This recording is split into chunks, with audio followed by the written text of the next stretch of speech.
Hi, folks, and welcome to week 2 of economics. So, in week 1, we introduced what economics is, the difference between micro and macroeconomics, and we covered basically the first part of chapter 1, defined economics, as I said, the difference between macro and micro, and then we looked a little at the levels of economic activity. In this week's lesson, we move on to two very, very important models in economics. The one being um, the circular flow model, which is on page 17 in the textbook. Oops, forgot to put a little close bracket here.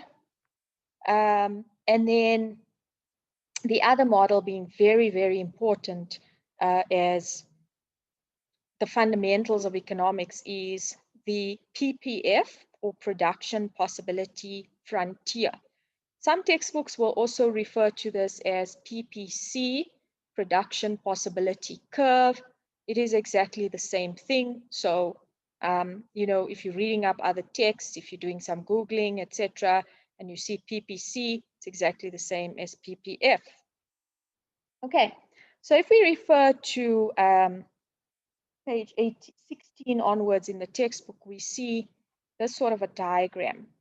So what I try to do here in the slides for you is in blue kind of highlight what the key takeaways should be and what you should be able to do, apply, understand, knowledge that you should know for exam and assessment or assessment purposes in general. So a little bit about the circular flow diagram. So the purpose of this diagram is it basically shows you how all the different agents or participants in the economy work together.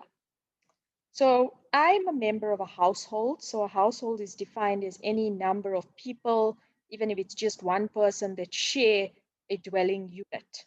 Okay, so what do I do as a household? I basically sell my labor, okay, in the factor market.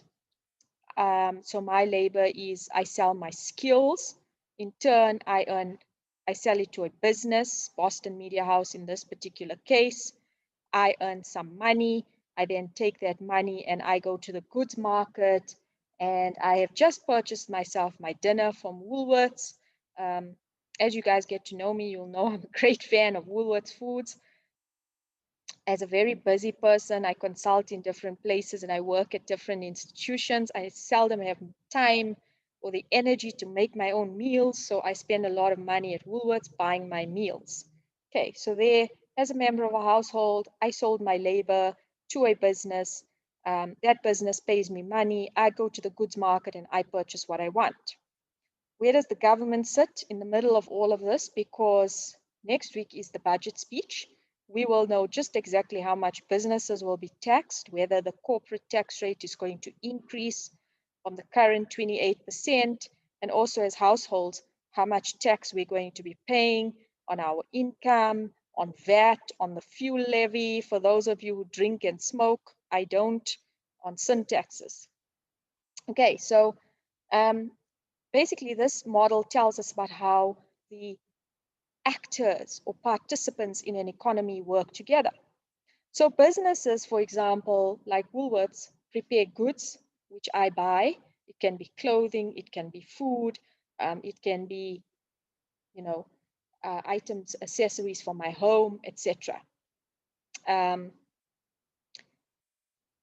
Businesses use labor from households to make goods, and then businesses in turn pay households money, and then households use that money to purchase products from other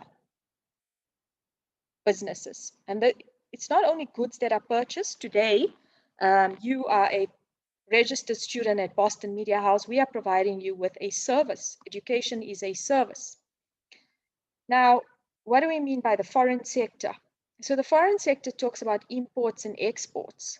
So remember, when I go shopping, I have a choice. I'm a big fan of chocolates. I can choose to buy good old-fashioned locally made Beacon chocolate, or I can choose to buy Lindt which is Swiss imported chocolate. And again, I'm a big fan of Lindt chocolates. Okay, so as a household, I've earned my money. I can choose to spend my money on locally produced goods like Beacon chocolate, or I can opt to buy Lindt, which is Swiss chocolate. So Lindt is an imported chocolate.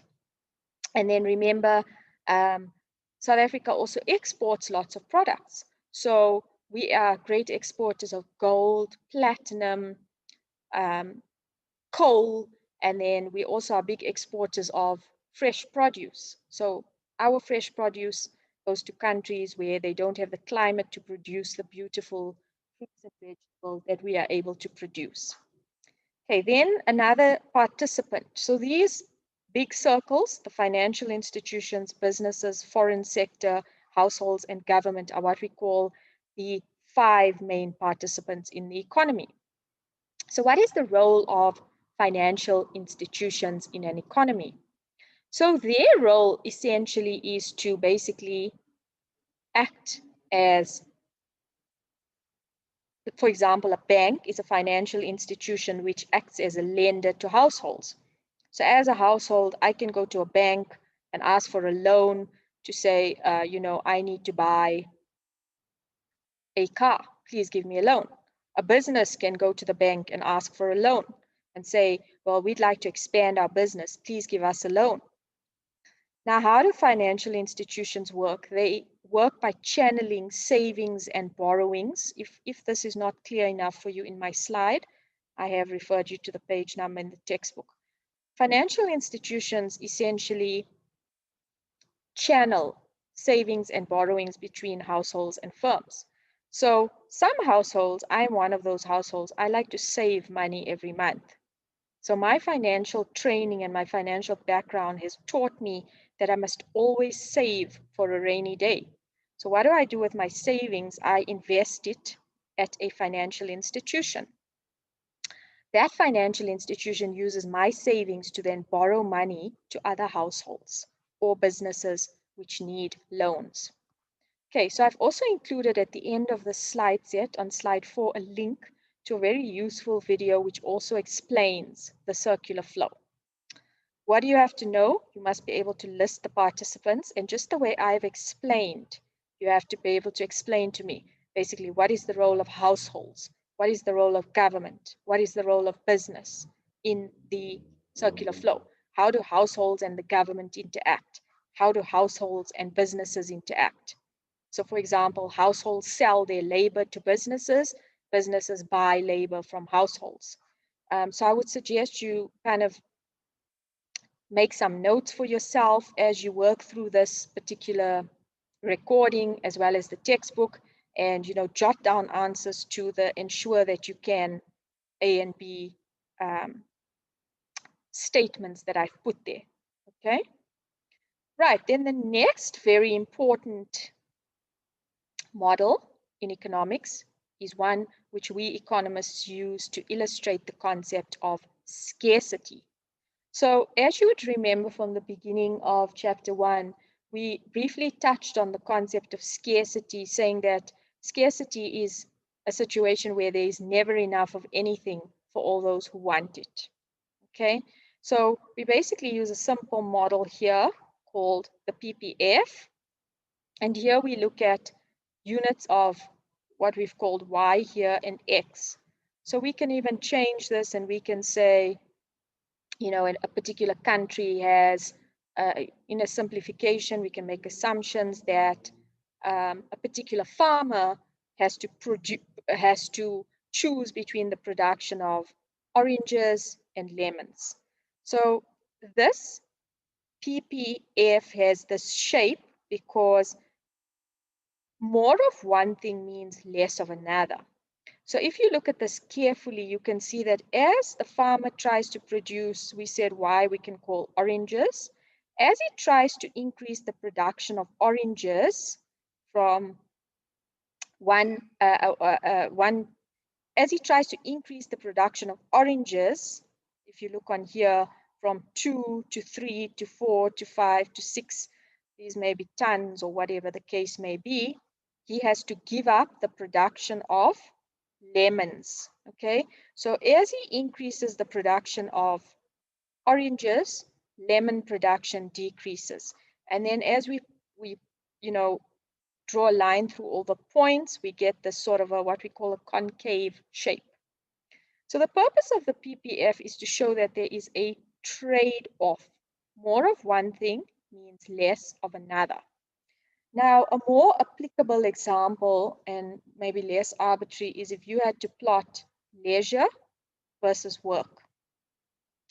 Remember that in each of our lives, we only have 24 hours. Every one of us have to decide, you know, in our 24 hours, how much of leisure we're going to have and how much of work we're going to have. So the more we take it easy and the more leisure time we take, the less time available for work. And as all of us are all too familiar with, the more we work, you know, this morning I had a meeting with a gentleman from another college for some module development, and he said to me, you know, he's up from 6 o'clock in front of his laptop working, and he'll only finish at 7 tonight. So he has essentially worked something like 14 hours in a day. Now, within that, one has to make time to sleep, for household duties, you know, visit family, etc. So more of one thing means less of another. The more you work or the more hours you work, the less leisure time is available. So the PPF is one such model which helps to show us that there's always going to be scarcity. If a firm wants to concentrate its resources on producing more of one item, then it's going to have less resources. That may be time, it may be money, it may be skills to dedicate to another item. Okay, so I've also put a very nice video in the slide 4 here, a YouTube link for you to watch. And then I want you to give that a go. And then during our live Zoom session, we can then discuss more examples of PPF and, you know, we can apply the knowledge. Okay, so here you go. And then I've also said, please complete activity 1E on page 27 of the prescribed textbook. So give that a bash. If you have any problems, there's any questions you want to ask, we can then discuss them during the live Zoom sessions. Okay, so just a quick roundup on what we did today. Basically, two very important models that are essential for your understanding is the circular flow model, where you have to identify and explain the 5 main participants in the economy, and then the production possibility frontier or production possibility curve. So please make sure you look through this in the textbook, you watch the YouTube videos and alongside this recording, and then you come to the live Zoom session where we will discuss more applications and examples of this theory. So that's all for now, folks. Chat to you soon.